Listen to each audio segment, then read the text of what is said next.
नमस्कार दोस्तों, मैं शाश्वती हालदार एक बार फिर मेरी लिखी हुई एक रोंगटे खड़े कर देने वाली कहानी लेकर आप सभी के सामने उपस्थित हूँ। आशा है आप सभी को यह कहानी पसंद आएगी। मैं किसी भी अंधविश्वास को बढ़ावा नहीं देती हूँ, इसलिए सरल मन से कहानी सुनने का आनंद लें और अगर पसंद आए तो लाइक, शेयर, सब्सक्राइब करना ना भूलें।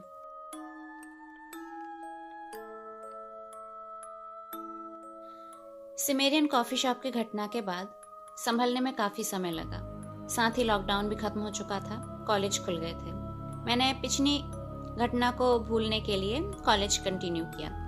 मेरा लास्ट सेमेस्टर था, इसलिए मन लगाकर पढ़ाई की और अच्छे ग्रेड से पास भी हुई। और इंटर्नशिप के लिए शहर के नामी दामी सॉफ्टवेयर कंपनी में मेरा सिलेक्शन हो गया। 6 महीने के इंटर्नशिप के बाद उसी कंपनी में मैं परमानेंट हो गई थी। मैं वैसे ही बहुत शांत थी और जब से कॉफ़ी शॉप वाली घटना मेरे साथ घटी है तब से और भी ज़्यादा शांत हो गई थी। बहुत ज़्यादा ज़रूरत ना होने पर किसी से बात नहीं करती थी, इसलिए कंपनी में सभी मुझे घमंडी समझते थे और इसीलिए कोई मुझसे बात नहीं करना चाहता था और करता भी नहीं था। पर इससे मुझे कोई प्रॉब्लम नहीं थी। ज़िंदगी संभल चुकी थी, अच्छी चल रही थी।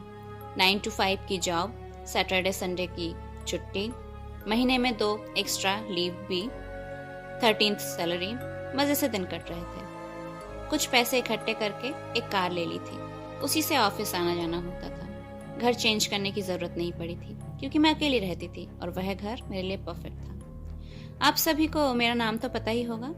ओके, जिन्हें नहीं पता उन्हें मैं बता देती हूँ। मेरा नाम नैना है, मैं भारतीय हूँ, पर मैं एक यूरोपीय देश में रहती हूँ। गर्मियाँ शुरू हो चुकी थीं, वीकेंड पर 2 छुट्टियाँ मिलती थीं, इसलिए एक्स्ट्रा छुट्टी लेने की कोई ज़रूरत नहीं होती थी। इसलिए काफ़ी सारी छुट्टियाँ इकट्ठी हो गई थीं। मैं अकेली रहती थी, इसलिए बहुत ज़्यादा मूडी भी थी। जब जैसा मन होता था वैसा करती थी। कभी मन हुआ रात को लॉन्ग ड्राइव पे जाना है, बस गाड़ी उठाई और चल दी। ऐसे ही एक दिन मन हुआ कि आज बीच पर चलते हैं, समंदर में गोते लगाएंगे और थोड़ा धूप सेंक कर आएंगे। गर्मियों की शुरुआत थी, इसलिए धूप अभी भी सुकून देती थी।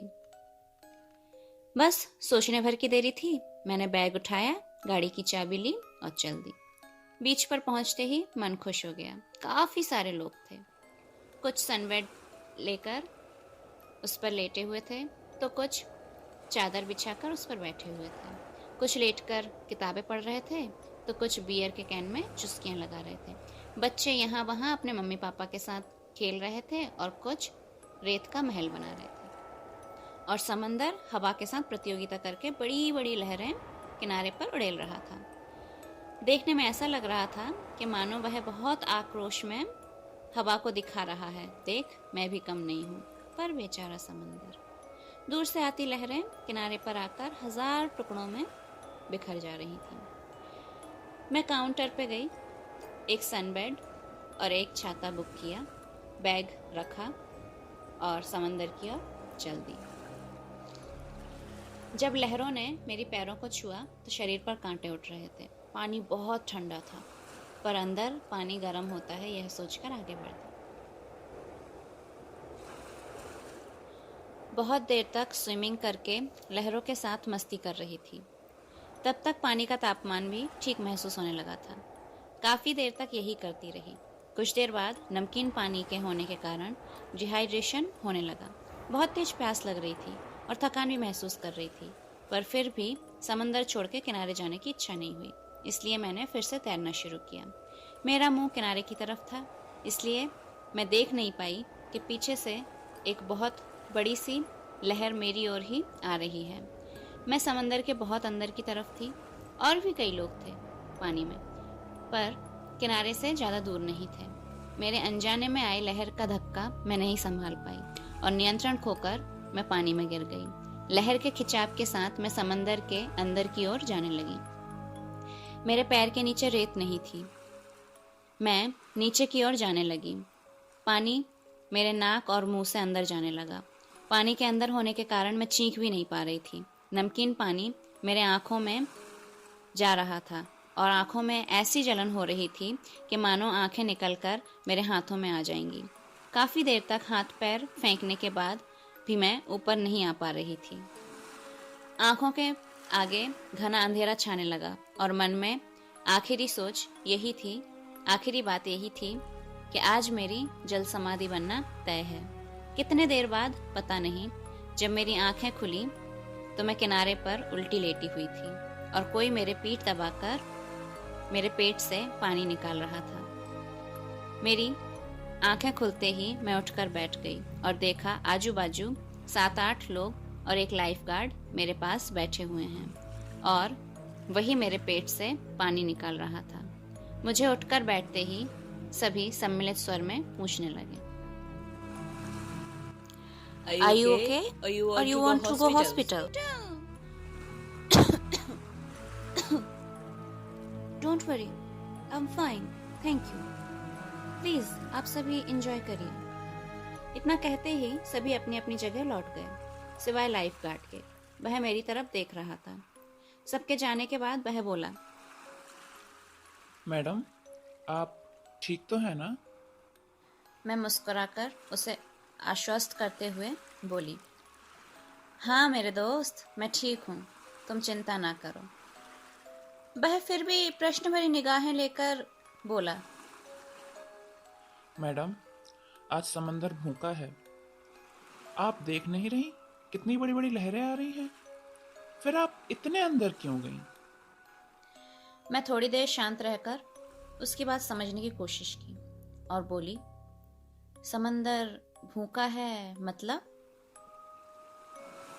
वह रहस्यमय तरीके से हंसा और बोला, छोड़िए मैडम, आप नहीं समझेंगी। मैंने इस बात को वहीं फुल स्टॉप लगा दिया, क्योंकit मुझे पता था कि इन लोगों के मन में समंदर के लिए बहुत सारी अंधविश्वासें होती हैं। मुझे इस बारे में कोई बात नहीं करनी थी। फिर मैंने पूछा, क्या तुम बता सकते हो मुझे क्या हुआ था? इस पर वह बोला, मैडम, आप किनारे से काफी दूर चली गई थी, इसलिए मेरी नजर आप पर ही थी। तभी दूर से एक बड़ी सी लहर आती हुई दिखाई दी, पर तभी मेरा फोन बज उठा। मैंने फोन उठाने के लिए जैसे ही आपसे नजर हटाई, वैसे ही आप लहर के चपेट में आ गई। जैसे ही दोबारा आपको देखने की कोशिश की, तब आप वहां नहीं दिखी। मुझे लगा कि आप किनारे पर आ गई हैं या तैर कर दूसरी ओर चली गई हैं। बस 2-3 सेकंड की ही बात थी मैडम। मैं बीच में ही उसे रोककर बोली, कोई बात नहीं, आखिरकार तुमने मुझे बचा लिया। Thank you, thanks a lot. इस पर वह सिर झुकाकर बोला, नहीं मैडम, मैं जब तक समझा कि आप डूबने लगी हैं और नीचे आ पाता, तब तक बहुत देर हो चुकी थी। मैं नीचे उतरा तो देखा एक लड़की आपको किनारे की ओर लेकर आ रही है। कुछ लोग और मैंने मिलकर आपको पानी से बाहर निकाला। लड़की? कौन लड़की? क्या वह अभी तक यहाँ है? कुछ दूरी पर इशारा किया। मैंने देखा कि हाँ, एक लड़की भीड़ से थोड़ी दूर समंदर में पैर डालकर रेत पर बैठी हुई है। मैंने लाइफ गार्ड से कहा, थैंक्स अ लॉट अगेन। उसने सर हिलाया और अपनी जगह चला गया। मैं भी उठी और उस लड़की की तरफ चली आई। वह रेत पर बैठी थी, निगाहें समंदर की तरफ, चेहरा शांत, निर्भीक, जैसे उसे दुनियादारी से कोई मतलब नहीं। घुंघराले बाल तांबे जैसे चमक रहे थे, जैसे यूरोपियंस के होते हैं, पर स्किन कलर वार्म था, जैसा हम इंडियंस का होता है, ब्राउन टाइप। मैं उसके पास जाकर बैठी। मैंने कोई भूमिका ना करते हुए कहा, thanks a lot for saving my life. मेरी आवाज सुनकर पल भर को वो मेरी तरफ मुड़ी, फिर से समंदर की ओर नजरें घुमा ली। कुछ बोली नहीं, बस थोड़ा सा मुस्कुराई, वही शांत से चेहरे पर शांत सी मुस्कुराहट। मैंने हैंडशेक के भाव से हाथ आगे किया और बोली, I am Naina from India and you? इस पर उसने मेरे चेहरे पर शांत नजर डाली और हैंडशेक करते हुए बोली, मारिया। अब मैंने उसकी आंखें देखी, एकदम नीली, समंदर के पानी की तरह, और उतनी ही गहरी। न जाने कितने राज छुपे हैं। यही सब सोच रही थी, तभी वह शांत स्वर में हिंदी में बोली। मेरे पापा इंडियन थे, मैंने उनसे ही हिंदी सीखी है। तुम मुझसे हिंदी में बात कर सकती हो, मुझे अच्छा लगेगा। मैं सरप्राइज्ड हो गई। ऐसे केस मैंने पहले भी देखे हैं, पर कोई अपनी मम्मी या पापा से हिंदी सीखकर इतने अच्छे से इंटरेस्ट से हिंदी बोल रहा है, यह पहली बार देखा था। इसलिए मैं सरप्राइज हो गई। बातों बातों में हमारी दोस्ती हो गई। हम हिंदी में ही बात कर रहे थे। बात करते करते यह समझ आ गया कि हिंदी उसकी बहुत साफ नहीं है, पर फिर भी वह अपनी बात बहुत अच्छे से कह रही थी। मैंने उस दिन उससे ज़्यादा कुछ नहीं पूछा। घर आने का टाइम हो रहा था। तब मैंने कहा, मारिया, मुझे घर जाना है, क्या तुम तुम्हारा फ़ोन नंबर मुझे दे सकती हो? सॉरी नैना, मुझे नंबर्स याद नहीं होते हैं और मैं मेरा फ़ोन लेकर भी नहीं आई हूँ, क्योंकि आज बीच पर आना था, इसलिए मैं मेरा फ़ोन घर पर ही छोड़कर आई हूँ। मैंने कुछ ना सोचकर मेरे बैग से मेरा एक कार्ड निकाला और उसे दे दिया, जिसमें मेरा मोबाइल नंबर और ऑफिस का लैंडलाइन नंबर दोनों ही थे। उसके बाद मैं घर आ गई। जैसे जैसे शाम हो रही थी, वैसे वैसे मेरे शरीर का तापमान बढ़ता जा रहा था। मैं समझ गई थी कि बहुत देर तक पानी में रहने के कारण और गीले कपड़े में किनारे पर बैठकर हवा खाने और मारिया से बात करने का असर है। रात बढ़ने के साथ साथ सिर दर्द और बुखार ने मुझे काबू कर लिया था। रात को थोड़ा बहुत कुछ खाकर दवाई लेकर सो गई। सुबह नींद खुली तो बुखार तो कम था, पर सर में ऐसा लग रहा था जैसे कोई हथौड़ी पीट रहा है। मैंने फ़ोन उठाया, ऑफिस में कॉल किया और कह दिया कि आज नहीं जा पाऊंगी। ऑफिस में बात करने के बाद न जाने क्यों मुझे मारिया की याद आई। यदि उसका फ़ोन नंबर होता तो उसे कॉल करके कुछ देर के लिए बुला लेती। इतना सोचा ही था कि मेरा फ़ोन बज उठा, एक अननोन नंबर। मैंने फ़ोन उठाकर हेलो कहा, तभी उधर से आवाज़ आई, वही शांत स्वर। हेलो नैना, सॉरी, कल फ़ोन चार्ज नहीं था, इसलिए कॉल नहीं कर पाई। तुम कैसी हो? मैंने कहा, Maria, I am not well. क्या तुम कुछ देर के लिए मेरे घर आ सकती हो? मुझे हॉस्पिटल जाना है, मैं ड्राइव नहीं कर सकती। इतना कहते ही वह बोली, तुम तुम्हारे घर का एड्रेस दो, मैं अभी आती हूँ। जैसे ही मैंने एड्रेस दिया, वह बोली, मैं कुछ सब्जियाँ लेने के लिए तुम्हारे बाजू वाले सुपरमार्केट में आई थी। तुम घर के बाहर आओ, मैं 5 मिनट में आती हूँ। मैंने बैग उठाया और गाड़ी की चाबी ली और नीचे गई तो देखकर शॉक्ड, मारिया पहले से ही घर के नीचे आ चुकी थी। मैंने उसे गाड़ी की चाबी दी और मैं उसके बाजू में बैठ गई। हम हॉस्पिटल पहुंचे, ट्रीटमेंट हुआ और घर की ओर चल दिए। घर आकर कार से निकलकर मैंने कहा, मारिया, घर चलो, ज़्यादा कुछ तो नहीं, पर कम से कम कॉफ़ी पिलाने का मौका तो दे ही देना। इस बात पर वह थोड़ी देर शांत रहकर कुछ सोचने के बाद खुश होकर बोली, ठीक है, चलो, पर कॉफ़ी मैं बनाऊंगी। इतना कहकर हम ऊपर आने लगे। उसने हाथ धोकर कॉफ़ी बनाया। हम कॉफ़ी लेकर बैठे ही थे कि घर की कॉलिंग बेल बज उठी। वह दरवाज़ा खोलने के लिए उठी, पर मेरा घर है इसलिए मैं भी साथ साथ आई। जैसे ही उसने दरवाज़ा खोला, सामने मकान मालिक खड़ा था। मेरा मकान मालिक 50 से 60 के बीच में एक मोटा सा आदमी है। हमेशा हर बात पर बहस करना ही उसका स्वभाव है। कभी कभी तो ऐसा लगता है कि पैर में पैर डालकर वह झगड़ा करने आता है।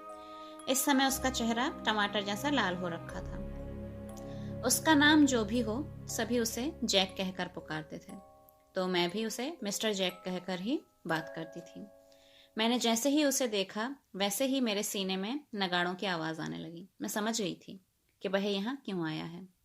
मैंने मारिया को हिंदी में कहा, मारिया तुम अंदर जाओ, मैं देखती हूँ। वह बिना कुछ बोले सुबोध बालिका की तरह घर के अंदर चली गई।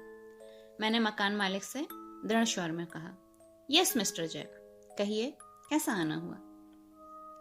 रेंट तो 30 को दे दिया है, सारे बिल्स क्लियर हैं, और हाँ देख लीजिए आपका घर भी साफ है, फिर क्यों आए आप? पता नहीं वह मेरी आवाज सुन पा रहा था या नहीं। उसने अंदर की ओर नजर डाली और भौएं नचाते हुए भारी आवाज में बोला, हु इज दिस गर्ल? यहाँ दोस्त लाना मना है, तुम भूल गई क्या? मुझे बड़ी झुंझलाहट हो रही थी। मैंने मेरा स्वर कई स्तर ऊंचा उठाया और बोली, देखिए मैं पिछले 3 साल से यहाँ रह रही हूँ। आज तक मैं किसी को यहाँ नहीं लेकर आई, आज भी नहीं लाती, पर मेरी तबीयत ठीक नहीं है, यह मुझे हॉस्पिटल लेकर गई थी। इसने मेरे लिए इतना किया, मैं क्या इसे 1 कप कॉफी भी नहीं पिला सकती? क्या मैं इसे अपने घर तक नहीं ला सकती?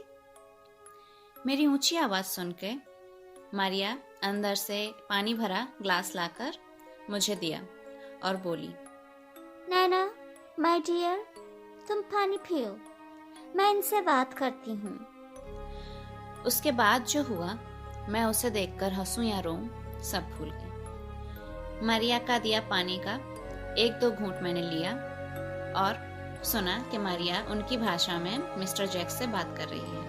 वह मुस्कुराकर शांत आवाज में कुछ बोल रही है और जवाब में मिस्टर जैक उतने ही तेज चिल्लाकर बात कर रहे थे। वो दोनों क्या बात कर रहे थे उसका सर पैर मुझे कुछ समझ नहीं आ रहा था। तभी एक बार मिस्टर जैक बहुत तेज चिल्ला उठे। पल भर को मारिया की आकर्षित करने वाली नीली आंखें जल उठी, बस एक पल को, फिर सब शांत। शायद इस बात पर मिस्टर जैक ने भी ध्यान दिया था। तभी वह कुछ देर शांत हुए और फिर से चिल्लाने लगे। मारिया ने हल्का सा मुस्कुराया और मेरे हाथ से पानी का ग्लास लेकर मिस्टर जैक के सर पे डाल दिया। इस पर मिस्टर जैक चिल्लाकर मुझसे बोले, this is your last month here, अगले महीने से घर छोड़ देना। इतना कहकर वह चले गए। इस काम पर मैं शॉक्ड और शांत थी और मारिया जोर जोर से हंसने लगी। मैंने पूछा, मारिया तुमने उसके सर पे पानी क्यों डाला? इस पर वह हंसते हुए बोली, वो खुद ही तो बोल रहा था कि उसका सर गर्म हो चुका है मेरे कारण, इसलिए मैंने ही सर पर पानी डाल दिया ठंडा करने के लिए। इस बात पर हम दोनों ही जोर जोर से हंसने लगे। इसके बाद हमने बात करना शुरू की। मैंने उससे उसके बारे में पूछा, घर कहाँ है, घर में कौन कौन है, वगैरह वगैरह। इस पर वह हमेशा की तरह शांत होकर बोली, मेरे पापा इंडियन थे, मिस्टर राजवेंद्र शर्मा, यहाँ नेवी के बहुत बड़े ऑफिसर थे। मेरी माँ यूरोपियन थी, क्रिस्टीना। मेरे पापा के घुंघराले बाल थे और वो ब्राउन स्किन के थे, और मेरी माँ बहुत गोरी, ब्राउन हेयर और ब्लू आँखों की बहुत सुंदर महिला थी। दोनों ने अपने पसंद से शादी की थी, इसलिए दोनों के घर वालों ने उन्हें एक्सेप्ट करने से मना कर दिया।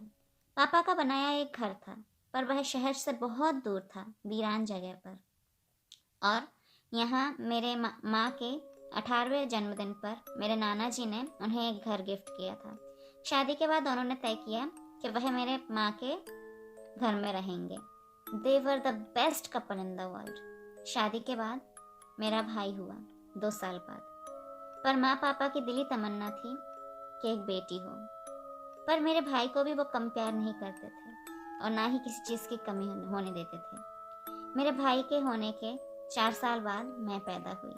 पापा नेवी के बहुत बड़े ऑफिसर थे, इस कारण उनका ज़्यादातर समय समंदर में गुजरता था और वह समंदर से बहुत प्यार भी करते थे। इसलिए बहुत ही प्यार से मेरा नाम रखा मारिया, जिसका मतलब होता है समंदर। मैं जैसे जैसे बड़ी होती गई, माँ पापा मुझ पर ज़्यादा समय देने लगे, ज़्यादा ध्यान देने लगे। भाई भी थोड़ा बड़ा हो चुका था, वह यह समझने लगा और उसने सोचा कि कोई उससे प्यार नहीं करता है, पर वह यह नहीं समझ पाया कि हम सभी उससे बहुत प्यार करते हैं, खासकर मैं। उसके मन में धीरे धीरे मेरे लिए गुस्सा और नफरत बढ़ने लगी। जब मौका मिलता वह मुझे मारता, पीटता, गिरा देता। यह बात माँ को समझ आ गई थी, पर उन्होंने सोचा जब बड़े होंगे तब सब ठीक हो जाएगा। इतना कहकर वह शायद सांस लेने के लिए रुकी और मैंने तुरंत ही एक्साइट होकर कहा, फिर क्या हुआ? सब ठीक हुआ? इस पर उसने लंबी सी सांस छोड़ते हुए कहा, ठीक होने का मौका ही कब मिला? जब मैं 5 साल की थी, पापा हमेशा की तरह जहाज में समंदर के बीचों बीच। उस रात बहुत तूफान चल रहा था, बहुत तेज बारिश हो रही थी। माँ पापा को फोन कर रही थी, पर वह लग नहीं रहा था। बहुत भयानक रात थी। बादल गरजने की आवाज और हवा की तीव्रता से बंद खिड़कियां भी कांप रही थीं। भाई 9 साल का था और मैं 5 साल की। हम दोनों ही माँ के सीने से लगकर जीव से प्रार्थना कर रहे थे कि वह सब शांत हो जाए। शांत हुआ भी, पर तब तक बहुत देर हो चुकी थी। आखिरी लाइन बोलते हुए मारिया का स्वर कांप गया, उसकी आंखें भर आईं। मैंने फिर से कहा, कैसी तेरी मारिया? क्या हुआ था, बताओ। उसने फिर से बोलना शुरू किया। रात का तूफान समंदर से होते हुए आया था। बहुत ज़्यादा बारिश और हवा के बेग से पापा के जहाज़ का कनेक्शन कट हो गया था। मौसम बहुत ख़राब होने के कारण और कनेक्शन कट होने के कारण उन्हें सिग्नल नहीं मिल पा रहे थे। वो लोग लगभग 15-16 लोग थे। जहाज किनारे लाने की कोशिश में वह समंदर के और ज़्यादा अंदर चले गए और पानी के बड़े से बवंडर में फंसकर उनका जहाज डूब गया। भोर होते ही जब दूसरे नेवी वाले उन्हें ढूंढने गए, तब जहाज के टूटे फूटे कलपुर्जे के अलावा सिर्फ 2 लोगों की लाश मिली। बाकी लोगों की लाश तक नसीब नहीं हुई। मैं पापा को आखिरी बार भी नहीं देख पाई। इतना कहते ही उसके आंखों से आंसू की एक धारा उसके गाल पर बहकर आ गई। मैंने उसके कंधे पर हाथ रखा। क्या बोलूं, मुझे समझ नहीं आ रहा था। वह आंसू पोंछकर फिर बोली, पापा ऑन ड्यूटी मारे गए थे, इसलिए माँ को पेंशन मिलती थी और गवर्नमेंट की तरफ से हमें अच्छे स्कूल में एडमिशन मिला। पर माँ ने हमें और अच्छी ज़िंदगी देनी चाहिए, इसलिए माँ ने एक जॉब ज्वाइन कर लिया। हम भी धीरे धीरे बड़े होने लगे। माँ घर का सारा काम करके जॉब करती थी, इसलिए हम लोगों पर ज़्यादा ध्यान नहीं दे पाती थी। भाई 14 साल की उम्र से ही नशे करने लगा। माँ ने बहुत समझाया पर नहीं माना। माँ ने उसे सही रास्ते पर लाने के लिए बहुत कोशिशें की, उसे मारा, डराया, धमकाया, पर वह नहीं माना। ऐसे ही दिन कट रहे थे। मैं बचपन से ही माँ का दुख समझने लगी थी, इसलिए माँ जैसा कहती थी मैं वैसा ही करती थी। जब मैं 15 साल की हुई तब मेरा भाई बहुत ज़्यादा नशा करता था। भाई को समझाते समझाते माँ थक गई थी, उन्होंने हार मान ली थी। एक दिन ऐसे ही रात को जब मैं और माँ सो रहे थे, तभी हमारे कमरे के दरवाजे पर खटखटाने की आवाज़ आई। मेरी नींद खुली। मैं समझ गई भाई है। वह बचपन से ही मुझसे नफरत करता है, मारता पीटता है, इसलिए मैं उससे डरती थी। मैंने टाइम देखा, रात का 1 बज गए थे। मैं माँ को सुबह 8 बजे काम पे जाना है, इसलिए वह सो गई थी। मैंने कांपते हुए हाथ से दरवाज़ा खोला। मेरा भाई मुझे देखकर गंदी गंदी गालियाँ देने लगा, मुझे मारने लगा। उसकी आवाज़ से माँ जाग गई। तब वह माँ से पैसे मांगने लगा। बोला वह सारे पैसे जुए में हार चुका है, उसे और पैसे चाहिए। माँ इस पर गुस्से में उसे एक कसकर चांटा मारा और बोली, मैं मरते मर जाऊंगी पर तुझे पैसे नहीं दूंगी। मेरा भाई उस वक्त बहुत ज़्यादा नशे में था। वह होश खोकर उसने माँ को ज़ोर से धक्का दिया और माँ गिर गई और वह डगमगाते पैरों से अपने कमरे में चला गया। माँ का सिर दीवार से टकरा गया था। रात काफ़ी थी और मैं सिर्फ 15 साल की। क्या करूं समझ नहीं आ रहा था। मैंने जैसे तैसे बिस्तर पर लिटाया और बर्फ से सिकाई करने लगी। सुबह माँ ने आँख खोली तो वह किसी को पहचान नहीं पा रही थी, बस बोले जा रही थी, राजवेंद्र इज कॉलिंग मी। मैं काफ़ी डर गई थी। मैं दौड़कर भाई के कमरे के दरवाजे पर पहुंची और ज़ोर ज़ोर से ठकठकाने लगी। काफ़ी देर खटखटाने के बाद दरवाज़ा खोला, तब भी उसकी आंखें लाल हो रही थीं। वह झंझलाकर बोला, क्या हुआ? Why are you disturbing me? मैंने रोते हुए उसे सारी बात बताई और उस पर वह चिल्लाकर बोला, Let her die, मरने दो उसे, कहकर मेरे मुंह पर धड़ाम से दरवाज़ा बंद कर दिया। माँ ने दिन भर कुछ नहीं खाया। वह शून्य दृष्टि से मेरी तरफ देखती रही और कहती रही, राजवेंद्र मुझे बुला रहा है। रात को माँ जल्दी सो गई। मैं हमेशा माँ के साथ सोती थी। माँ सुकून से सो गई, यह देखकर मैं भी लेट गई। काफ़ी देर तक जागे रहने के बाद मेरी आंखें लग आई थीं। जब आंखें खुली सुबह हो चुकी थी। मैं जल्दी से उठी तो देखा माँ बिस्तर पर नहीं है। रूम का टॉयलेट देखा, किचन देखा, सारे कमरे देखे, स्टोर रूम देखा, माँ कहीं नहीं है। तभी लैंडलाइन की रिंग सुनाई दी। भारी आवाज़ में कोई बोल रहा था, क्या आप मिसेस क्रिस्टीना के घर से बोल रही हैं? मैंने हाँ में जवाब दिया। तब वह फिर से बोले, आज सुबह समंदर किनारे एक लाश मिली है। हमें शक है यह लाश मिसेस क्रिस्टीना की है। क्या आप जनरल हॉस्पिटल के मॉर्ग में आकर लाश को आइडेंटिफाई कर सकती हैं? मैं क्या कहती, तब मैंने डरते हुए हाँ कहा। शायद मेरा भाई भी ऊपर इंटरकनेक्शन पर सब कुछ सुन रहा था। फ़ोन का रिसीवर नीचे रखते ही वह मेरे पास आया। उसके चेहरे का रंग उड़ चुका था। हम दोनों ही जनरल हॉस्पिटल गए। वहाँ लाश देखी तो माँ की ही थी, जिसे कल मैंने मेरे ही पास सुलाया था, इस उम्मीद से कि सब ठीक हो जाएगा। वह खुद सब ठीक और बेठी थे बहुत दूर। इतना कहकर वह फिर से रुकी। मैं चुपचाप उसकी जिंदगी की कहानी सुन रही थी और सोच रही थी, किस्मत इतनी बेदर्द भी होती है। मैंने कांपते हुए स्वर में कहा, फिर क्या हुआ मारिया? तुम्हारा भाई तुम्हारा ख्याल रखता था? इस पर उसकी वही शांत सी मुस्कान लाकर बोली, भाई ख्याल रखता तो फिर इतना सब कुछ इतना दर्द ना देता। माँ के मौत के बाद कुछ महीने ठीक गुजरे। भाई टाइम पर घर आता था, पहले के जैसे मारता नहीं था, घर पर साथ बैठकर खाना खाता था। एक दिन शाम को मैं खाना बना रही थी। घर की डोरबेल बजी। शाम के 7 साढ़े 7 बजे होंगे।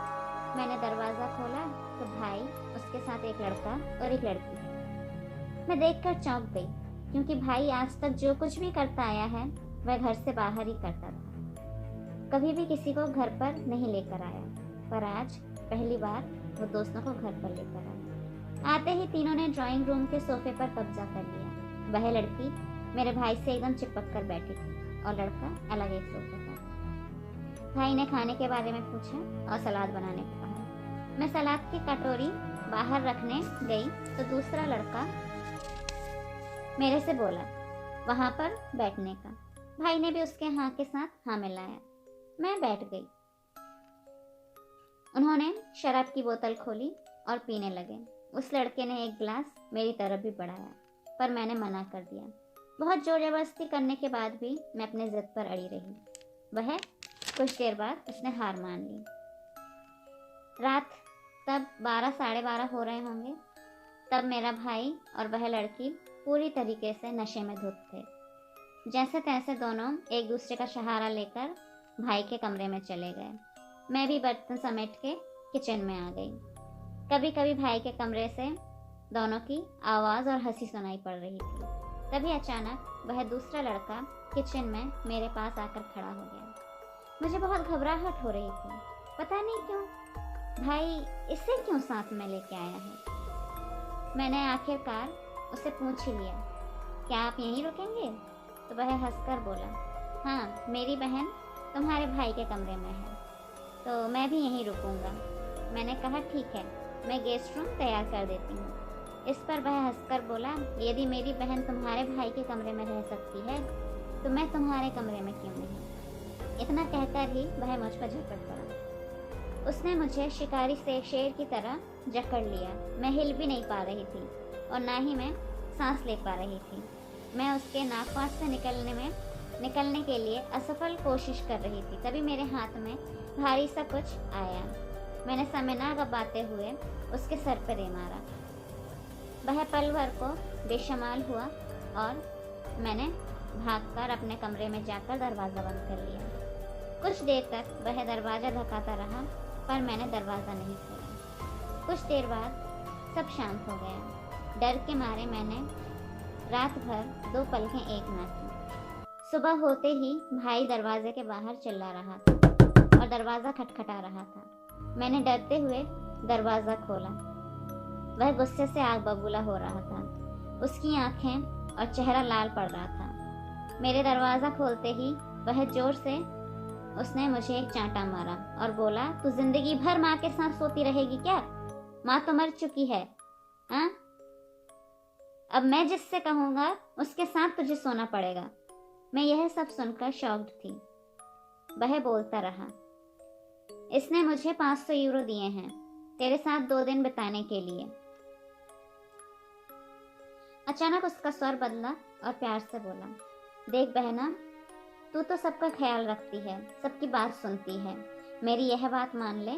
देखना, देख, इसने 2 दिन के लिए 500 यूरो दिए हैं, जिसमें से कुछ पैसे तू ले लेना।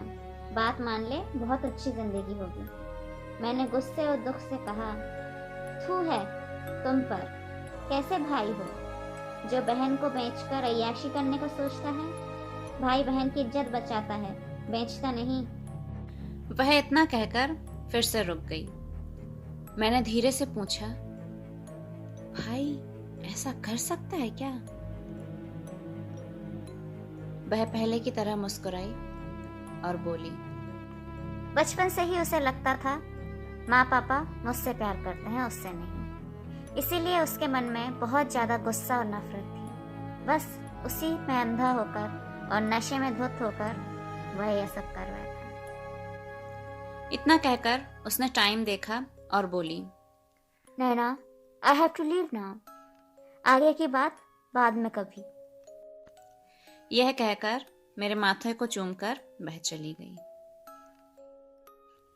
इसी के साथ फर्स्ट गर्लफ्रेंड का पहला पर्व समाप्त होता है। नमस्कार, मिलते हैं अगले पर्व।